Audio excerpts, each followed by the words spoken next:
মারছেন কারে? আপনি আসেন, আপনি এখানে আসেন, আপনি আসেন। আমি এই বিচারটা বড় করতে চাই না, আমি আপনাদের সমাধান করতে চাই। আপনি ওইখানে ওই অবস্থায় আপনি মারামারি হাতাহাতি করছেন কিনা? দাঁড়ান, আপনি বলেন আপনি ওইখানে মারামারি হাতাহাতি করছেন কিনা? হ্যাঁ, আপনি কেন আপনি ওখানে হাতাহাতি করলেন? মানে না, আমার কথাগুলো শুনে না, এই জন্য মানে আমার বাইরে বলছি যে মারা গেতাম, হ্যাঁ আমাকে মার দিই, এই এক কথা দুই কথা। আপনি এই এক ধাক্কা ধাক্কি মারামারি আছে কোন পর্যায়ে গেছে? তোমার সাক্ষী এরা আছে, কিন্তু উনি স্বীকার করছে। তোমার আর সাক্ষীর প্রয়োজন নাই, ঠিক আছে? তোমার এটা সাক্ষীর কোনো প্রয়োজন নাই। আর এখানে যেহেতু উনি তোমার সাক্ষী লাগবে না, উনি এটা স্বীকার করছে।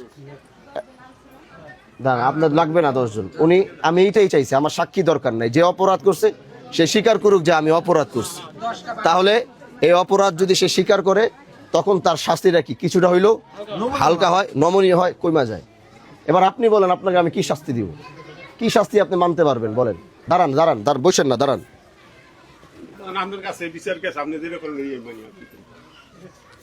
হ্যাঁ, আপনারা কি শাস্তি দিলে আপনি মানবেন বলেন? আপনি তো অপরাধ করছেন, আমি তো আপনার একবারে ছাইরাও দিতে পারি না। স্বীকারোক্তি আপনি দিচ্ছেন, আপনি মারছেন, স্বীকার করছেন, এই জন্য আপনারা ধন্যবাদ। সাক্ষীর এখানে প্রয়োজন হয়, আপনি বলছেন, এটা ভালো কাজ করছেন।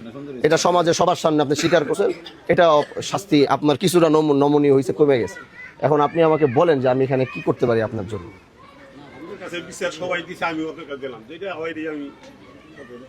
এই যে মারা গেছে, উনি, আপনি কার গায়ে হাত দিচ্ছিলেন? মার গায়ে। আর মা কই? মা কই? আপনি, আপনার গায়ে হাত দিছে। এখন এটার একটা সুষ্ঠু, একটা সুন্দর সমাধান এখানে কি দিয়ে দিতে? মানুষের একটা সম্মান, একটা ইজ্জতের বিষয় আছে। আমি আগেই বলছি, আমার বিচার হচ্ছে ইনসাফের বিচার।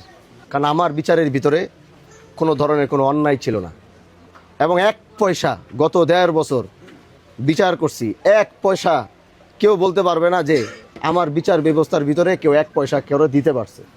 এমনকি কেউ টাকা দেওয়ার মতো মানে বলবে, এই সাহসটাও কোনোদিন কেউ পায়নি। এজন্য প্রিয় ভাইরা আমার, আমি বিচার ব্যবস্থায় ব্যালেন্স করতে গেলে, উনি একজন মুরব্বী মানুষ, সন্তানরা দাঁড়ায় রয়েছে, এই এলাকায় বসবাস করবে। আমি চাই না তার ইজ্জত, তার সম্মান, তার মর্যাদায় কোনো আঘাত আসুক। কারণ সমাজে সবাই, গ্রামের মানুষ একটু ব্যতিক্রম হয়। কারো কোনো কিছু করলে এটা নিয়ে খুব লালালালি করে, বাজারে নিয়ে খুব কথাবার্তা হয়। এজন্য আমি চাই সবার মর্যাদা, সম্মান সব জায়গায় থাকুক।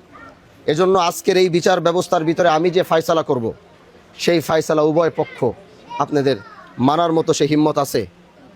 বলেন, আগে বলেন, আপনারা কি আমার বিচার মানার রানতে রাজি আছেন? এবার আপনারা বলেন, আমি যে বিচার করব, সেই বিচার আমার প্রতি আস্থা, ভরসা এবং সেই বিশ্বাস আপনাদের আছে? আপনি বলেন, যেই বিচার যে যা করব সেই রায়ের উপর আপনি সম্পূর্ণ সহমত পোষণ করতে পারবেন? ওনারা এবং আপনারা আজকের এই বিচারে ফায়সালার পরে কেউ কারো উপর আর একটা উহা শব্দও করতে পারবে না। যদি কেউ উহা শব্দ করে, থানা প্রশাসন সব কিছু কিন্তু আমার নলেজে আছে, আমার কন্ট্রোলে আছে, এটা মাথায় রাখতে হবে। তাহলে কিন্তু আমি সর্বোচ্চ ব্যবস্থা গ্রহণ করব। যেই বিচার আমি এখান থেকে যাওয়ার পরে এটা নিয়ে দ্বিতীয়বার যদি একটা শব্দ হয়, এই শব্দের জন্য আমি পুরো এলাকায় কিন্তু আগুন ধরাই দিব আমি। কারণ আমার বিচার ন্যায়ের বিচার, ইনসাফের বিচার, কোনো ছাড় আমি কাউরেই দিব না। আপনার পক্ষে রায় দিতে গেলে হয়তো আপনার পক্ষে আসবে, ওর মাইনা নিতে হবে। যদি ওর পক্ষে রায় আসে, আপনার পক্ষ মাইনা নিতে হবে। আমার বিচার হবে এরকম। বুঝাতে পারছি আমি সবাই রে ভাই? বলেন, আসরের নামাজ সামনে রেখে কথা বলতেছি, বুঝাইতে পারছি আপনাদেরকে? আপনি, ওনারা যেই পরিমাণে এখানে গ্যাঞ্জাম হয়েছে, মারপিট হয়েছে, এখান থেকে সেখানে ট্রিটমেন্টের জন্য গেছে, সেটার জন্য আমি আপনার একটা অ্যামাউন্ট ধার্য করব। সেই অ্যামাউন্টটা আপনি তাদেরকে বুঝাই দিবেন। আশেপাশের লোকজন অনেক কিছু বলছে, কিন্তু আমি ওগুলা বলতে চাই না। আমি চাই ন্যায্য একটা সুন্দর বিচার হোক, যেন এখান থেকে এখানে সবাই সবারটা মানতে যেন সহজ হয়। আপনি এই সমাজের ভিতরে দাঁড়ায় আমার ওয়াদা দিবেন যে আপনি 1 লক্ষ টাকা ওনাদেরকে এই হাসপাতাল খরচ বাবদ আপনার তারা দিয়ে দিবেন। ওনার মায়ের খরচ, হাসপাতালে গেছে আইছে, আর এই 1 লাখ টাকা আপনি ওনাদেরকে দিবেন। কথাটা আমি বুঝাতে পারছি আপনাকে? এটা আপনি সামর্থ্য অনুযায়ী আপনি সুন্দরভাবে, এটা তাদের প্রাপ্য। আমি চাই যেন সব কিছু সুন্দরভাবে সমাধান হয়।